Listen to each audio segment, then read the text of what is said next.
Assalamualaikum dan salam hormat.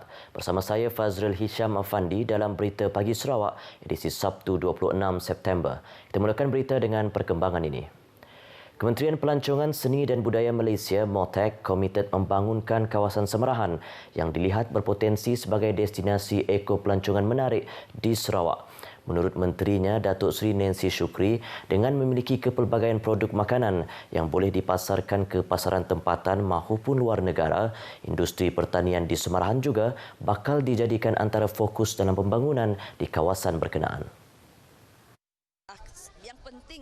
Datuk Seri Nancy berkata selain mengembangkan industri pertanian di kawasan tersebut, pewujudan pakej eko pelancongan juga digalakkan bagi menarik minat pelancong yang ingin merasai kelazatan makanan tempatan.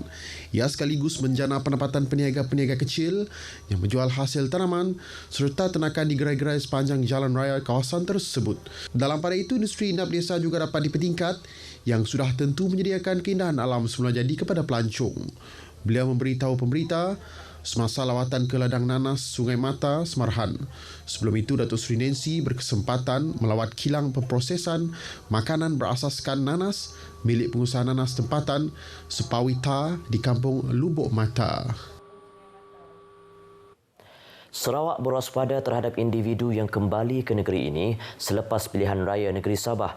Timbalan Ketua Menteri Datuk Ahmad Douglas Ugah berkata, ini berikutan Sabah kini dikategorikan zon merah selepas mencatatkan peningkatan jumlah kes baru positif COVID-19.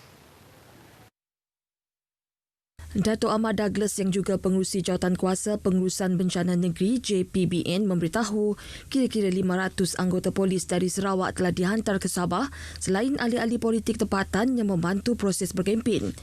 Ini tidak termasuk pengundi dari Sabah yang kembali ke negeri itu untuk menunaikan tanggungjawab mereka. Justru itu, JPBN meletakkan syarat kepada individu yang akan kembali ke Sarawak selepas proses pengundian. Antara syarat tersebut ialah individu yang keluar dari Sarawak sama ada dalam negeri atau luar negara atas urusan kerja atau melancong hendaklah menjalani kuarantin 14 hari di rumah apabila kembali ke negeri ini. Datuk Ahmad Douglas berkata demikian di Betong pada Majlis Penghargaan 33 pesara dan pegawai Jabatan Kerja Raya JKR yang akan bersara dari seluruh negeri. Beliau yang juga Menteri Pemodenan Pertanian, Tanah Adat dan Pembangunan Wilayah menyarankan pesara JKR untuk mencuburi bidang pertanian moden.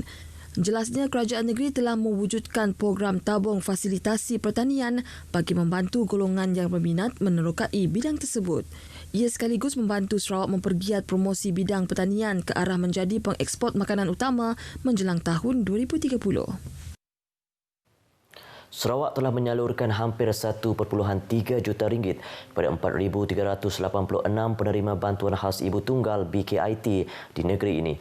Menteri Kebajikan Kesejahteraan Komuniti, Wanita Keluarga dan Pembangunan Kanak-kanak, Datuk Seri Fatimah Abdullah berkata, ia diberikan secara sekali bayar untuk fasa pertama kepada ibu tunggal yang menerima bantuan kanak-kanak BKK setakat semalam.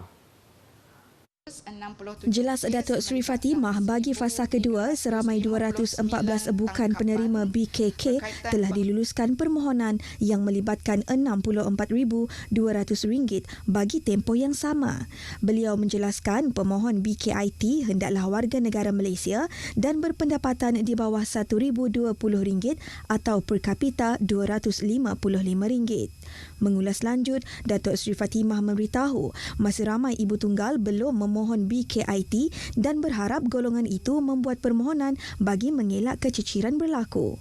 Dokumen seperti kad pengenalan, salinan pengesahan atau penyata bank serta borang pengesahan diri perlu disertakan bagi membolehkan mereka memohon BKIT tersebut. Daripada hanya sebuah sekolah kecil beratapkan rumbia tiang nibung yang dibangunkan oleh penduduk kampung telah menghasilkan golongan pekerja cerdik pandai dan pemimpin negeri. Kejayaan yang pernah dihasilkan oleh Sekolah Kebangsaan Kuala Tatau ini harus diteruskan dan dipertingkat selaras dengan keperluan transformasi sekolah TS25.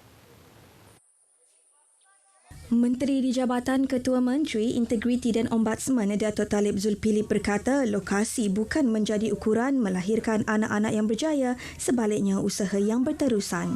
Proses transformasi ini mengambil masa, tapi ia memerlukan satu pecutan, satu kemahuan untuk mengubah sebuah sekolah.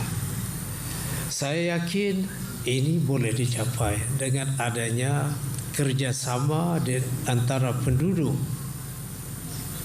ibu bapa, para rakan, penting sekali guru-guru. Tambah beliau, TS25 yang dilancarkan di SK Kuala Tatau merupakan usaha mempertingkatkan kualiti pengajaran dan pembelajaran. Selain penyediaan fasiliti merangkumi teknologi semasa, ia bakal menyediakan suasana pengajaran dan pembelajaran yang kondusif kepada murid dan guru. Oleh itu, melalui TS25, kolaborasi pelbagai pihak seperti Institut Pendidikan Guru Kampus Batu Lintang dan SMK Kidurong adalah antara langkah memacu kecemerlangan SK Kuala Tatau. Peruntukan lebih 75 juta ringgit telah diluluskan untuk projek pembangunan di kawasan Pasin. Menurut Ahli Dewan Undangan Negeri Adun Daro, Safi Ahmad, jumlah itu merangkumi pelaksanaan 16 projek, antaranya pembinaan projek Dewan Serbaguna Pasin bernilai RM350,000 dan jeti pontun yang baharu 1.4 juta ringgit. Safi Ahmad memaklumkan dana terbesar adalah bagi projek pembinaan jalan sepanjang 17 km dari kawasan Jomoreng ke Pasin yang bernilai RM65 juta. Jalan itu kini sedang dibina dan dijangka siap awal tahun 2023. Ia jelas memberi sinar baharu kepada lebih 2,500 penduduk di Pasin sekaligus memudahkan projek penyambungan bekalan elektrik dan air bersih di kawasan berkenaan. Projek bekalan elektrik luar bandar di Pasin bernilai RM6.5 juta akan dibina sepanjang jajaran tersebut selain projek bekalan air dilaksana dalam rancangan Malaysia ke-12. Jadi kita ambil tempoh yang paling panjang pun dalam tempoh 5 tahun akan datang. InsyaAllah kawasan ini akan menjadi satu kawasan yang tidak lagi terpencil dan juga kawasan yang akan mendapat kemudahan asas di mana yang diperlukan ataupun yang dinikmati oleh kawasan-kawasan lain khususnya di kawasan bandar. Beliau ditemui media selepas merasmikan program kepolisan komuniti di Dewan Serbaguna Pasin. Kawasan Pasin kini memiliki 8 buah rumah panjang, sebuah sekolah dan sebuah klinik kesihatan. Setelah jalan raya siap kelak, perjalanan dari Jomoreng yang kini mengambil masa hampir 2 jam menaiki bot dijangka hanya mengambil masa 15 minit. Kongres Kesatuan Pekerja-Pekerja dalam Perkhidmatan Awam QPEX memohon kekosongan jawatan yang bertugas sebagai petugas barisan hadapan tidak dikurangkan. Presiden QPEX Adnan Mat berkata ini termasuk jawatan di Kementerian Kesihatan, Majlis Bandaraya, Majlis Perbandaran dan Majlis Daerah. Kami mohon jawatan-jawatan khususnya jawatan-jawatan yang bertugas sebagai frontliner ini, khususnya mereka-mereka jawatan penolong pegawai kesihatan persekitaran sama ada di Kementerian Kesihatan, di Majlis Bandaraya, Majlis Perbandaran dan Majlis Daerah hendaklah diambil pengambilan. Ini amat penting kerana mereka ini adalah mereka-mereka yang bertugas sebagai frontliner. Pada ketika ini jawatan ini semakin pupus, semakin tidak dilantik. Beliau memberitahu demikian pada sidang media selepas majlis penyampaian sijil penghargaan petugas barisan hadapan COVID-19 bersempena Hari Kesihatan Persekitaran Sedunia peringkat negeri Sarawak di Auditorium Majlis Bandaraya Kuching Selatan. Adnan turut memohon agar jawatan penolong pegawai kesihatan persekitaran dan pegawai kesihatan persekitaran diberi keutamaan untuk ditambah waran lantikan dan peluang kenaikan pangkat. Ini kerana jawatan bagi mereka yang bertugas di pihak berkuasa tempatan adalah terhad. Selain itu, QPEX turut memohon Jabatan Perkhidmatan Awam memansuh pekeliling yang meminta jabatan atau ketua perkhidmatan mengurangkan kuantiti perkhidmatan sebanyak 5%. Adnan memberitahu perkara itu susulan pengumuman Perdana Menteri Tan Sri Muhyiddin Yassin bahawa kerajaan tidak akan mengurangkan kaki tangan awam walaupun sistem e-kerajaan dilaksanakan. Susulan pengumuman Perdana Menteri Tan Sri Muhyiddin Yassin mengenai pemberian tunai tambahan di bawah Bantuan Prihatin Nasional 2.0 membabitkan peruntukan RM7 bilion pada Rabu lalu, rata-rata penduduk di Sarawak melahirkan rasa syukur atas inisiatif kerajaan dalam membantu rakyatnya. Tinjauan RTM mendapati keprihatinan kerajaan ini mendapat respon positif daripada penduduk di Sibu. Baguslah idea yang bagus untuk untuk rakyat semua yang ada juga yang kini tu masih memerlukan bantuan dari kerajaan. Baju rakyat lah, lain daripada menteri yang lain lah. Jadi banyak kebaikan lah, banyak manfaat lah untuk kita semua lah. BPN ni sangat membantu ke rakyat daripada segi ekonomi kerana akibat daripada bencana COVID-19. Sangat-sangat membantulah bagi saya. Perkukuh hubungan antara agensi kerajaan bersama RTM Sarawak. Perlawanan persahabatan bola tampar telah diadakan semalam. Ketua Penolong Pengarah Kejuruteraan TV RTM Sarawak, Nurjihan Yahya berkata, menerusi penganjuran acara sedemikian, ia mengeratkan hubungan antara badan penyiar dengan agensi keselamatan negara selain berkongsi maklumat.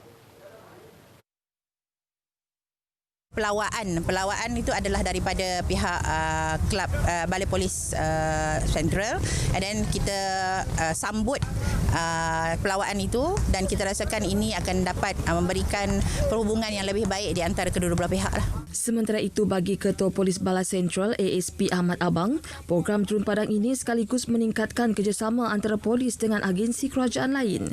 Polis dan masyarakat itu hendaklah bekerjasama sama ada tidak sekira daripada jenayah, ada kesukanan dan juga aktiviti kemasyarakatan.